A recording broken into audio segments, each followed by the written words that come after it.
Okay guys, we're sitting here on the porch just waiting.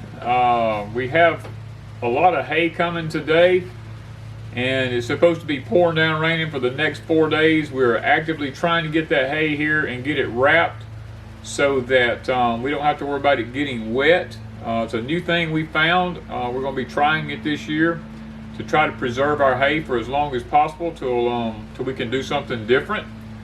So that's what we're doing right now. We're just sitting on the porch waiting for that little email to come through telling us that, hey, I'm almost at your house. We got such a good deal on the hay. It's a first cut hay that's not been sprayed. This gentleman doesn't spray his hay, and we finally got lucky enough to find him. And this first cutting, he made us a deal on it because it has a few weeds in it. And I told him, I said, look, that doesn't bother me a bit in the world because I have Dexters, they'll eat weeds, they'll eat everything. On the hay, we got such a good deal. We got it for nearly half the price of the next actual cutting. So Wanda and I thought about it, and we went ahead and ordered a lot of it to be brought to us because we'd like to be able to stock up some to make it through hard times should something happen. And if we can preserve it and keep it from getting wet, then it will last us way on into the fall of this coming year. And our plans are to continually purchase from this gentleman all summer long and just keep stacking and storing hay so that we have enough to last all next winter and possibly even another year if we can keep it dry. I know the quality of the hay will drop some, but still, should hard times hit, we will have hay ahead for our cattle. So that is our plan as we sit here and wait. And then guys, we're going to show you the wrapping process once he gets.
Alright guys, we're fixing to tear off one of these black plastic pieces, whatever you want to call it, and we're going to try to see how it fits the hay.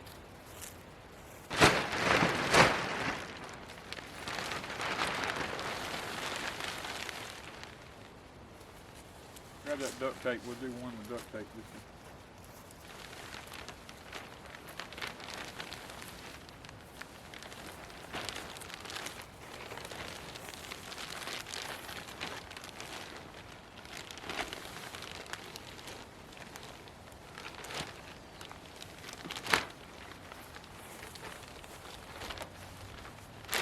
Gorilla tape. Yeah, Gorilla tape. Tear me a piece off and put it right here. Let's see how it.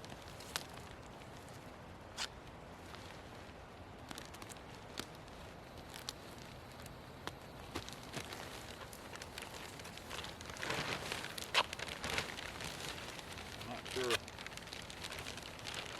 how straight I am or anything of that nature, but I think You're that's not. Trying to hold it is spinning on the hay.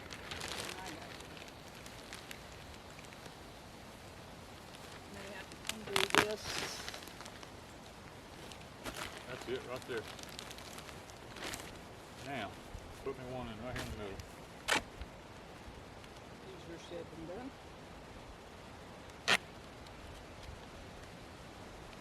Tear it towards you. I did it while ago. It won't do now.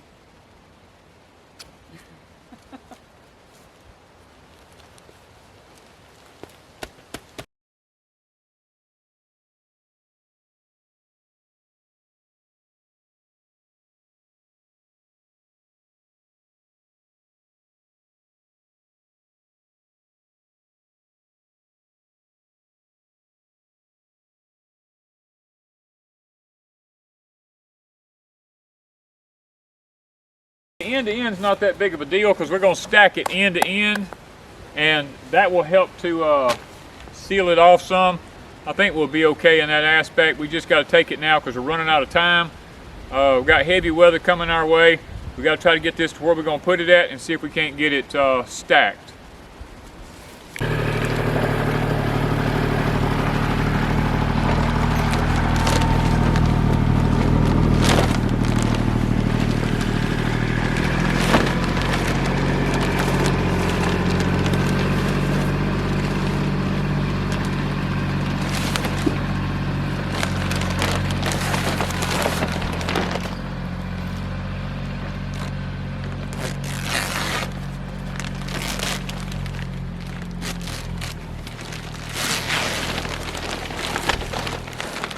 Like unzipping a garbage bag.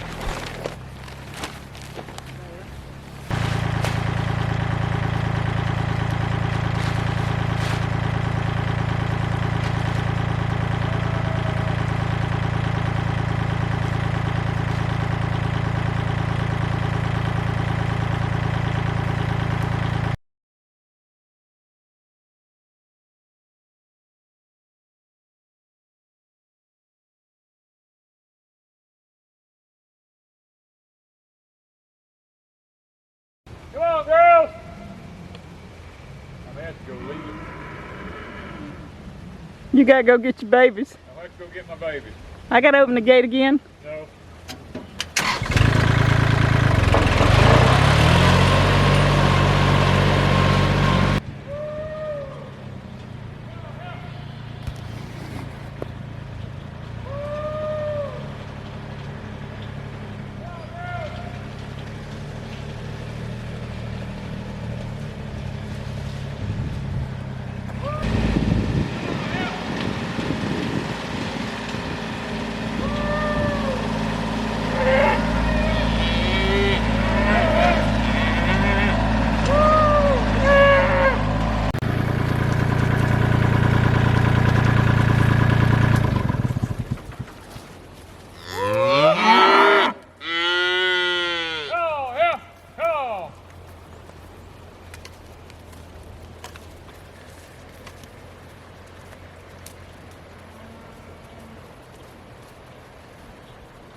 I would say that's a success.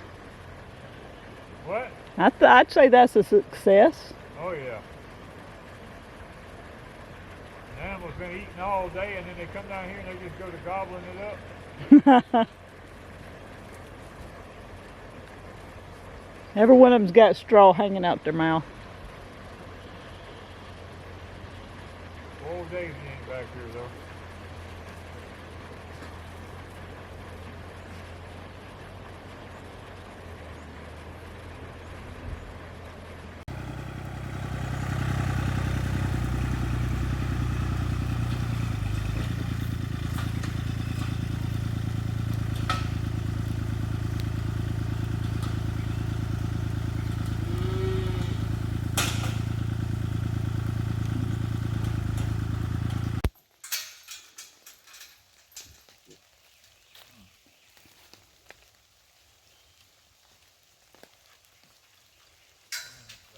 Come on. Come on, Miss Daisy. Come on, girl. Come on, Miss Lucy. Come on. Come on. Come on. Come on, girls. Come Well, guys, we're trying to keep them separated now into the front field up here away from their mamas and stuff, and it's going to be loud for a few days. I'm just hoping that the cows across the fence, they don't try to go to them. That's going to be an issue because that's an old big bull, and he belongs to the neighbor. He doesn't belong to us. So I'm hoping that the calves don't try to get over the fence and go to him. That's my main concern right now. Yeah, we have them separated where the mamas are on the back side of the property, and right now they can't get too close to the babies. They can see each other through about a 30 or 40 foot space, but there's 2 gates between them. So hopefully the young yearlings will be content around here, and they won't. Well, that's just what I figured would happen. They're gonna have to check it out.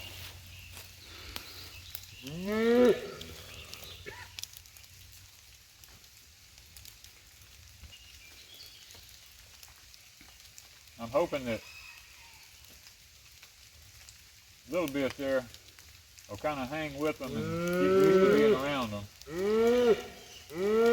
He's following them right now wherever they go. You can tell you got Dolly in, can't you? He's loud like Dolly. You say Coco. Coco. He says, I go back to Mama. Come on, Mr. Donovan, Miss Lucy. Come on. And they seem to like our new hay. They love the hay.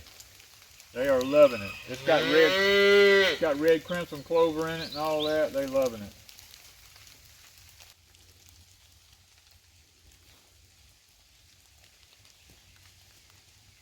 That Billy goes to growling. They gonna look at him. He's doing just what Dexter does. Mm-hmm. He's trying to show some dominance.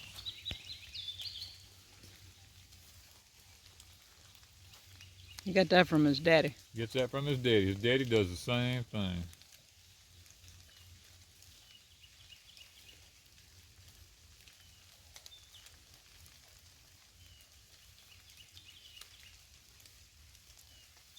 He's the boy around here now.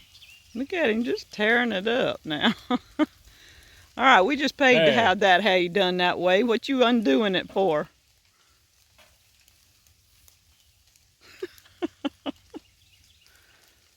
Lucy's like, what are you doing with all this hay? I'm gonna get me a bite of that.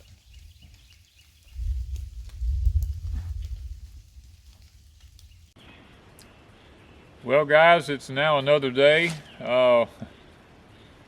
Wanda and I had a kind of a hard time learning how to use this plastic wrap that we bought to go around the hay, because it was made for 6-foot bales and our bales are 5 foot. We thought we could just tape it and that would be sufficient enough, but one of the bales that we taped, the next day we had a storm and it blowed the plastic off of that one, and the bale got wet.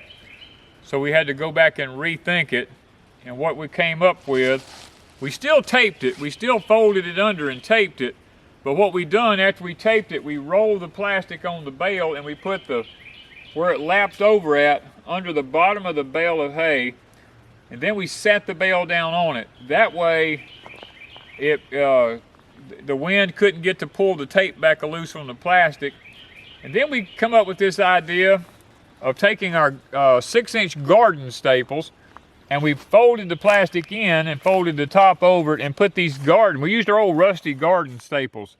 We stapled it on each side first, and then we came back and folded the middle over and we stapled it in the middle here, and I'm telling you, it's holding pretty good. We did that on the front and the back.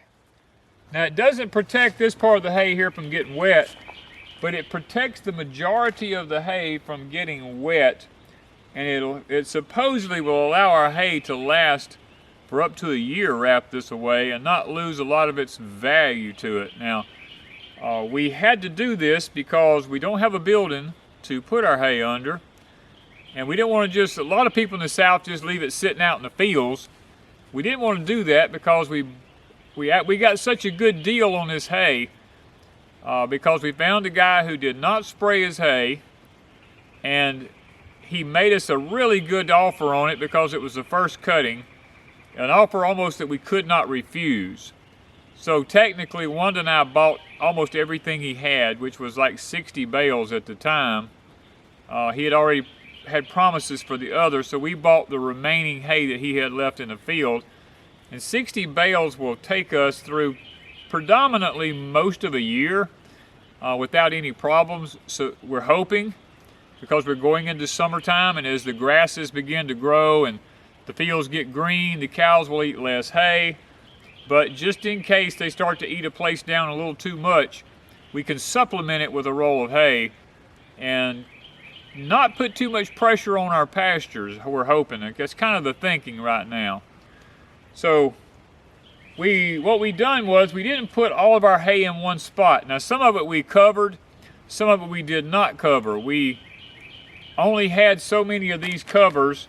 We thought maybe we would have enough, but when he made us the offer on the hay, we went ahead and bought all he had, like I said, which left us with several rolls that we were not able to cover.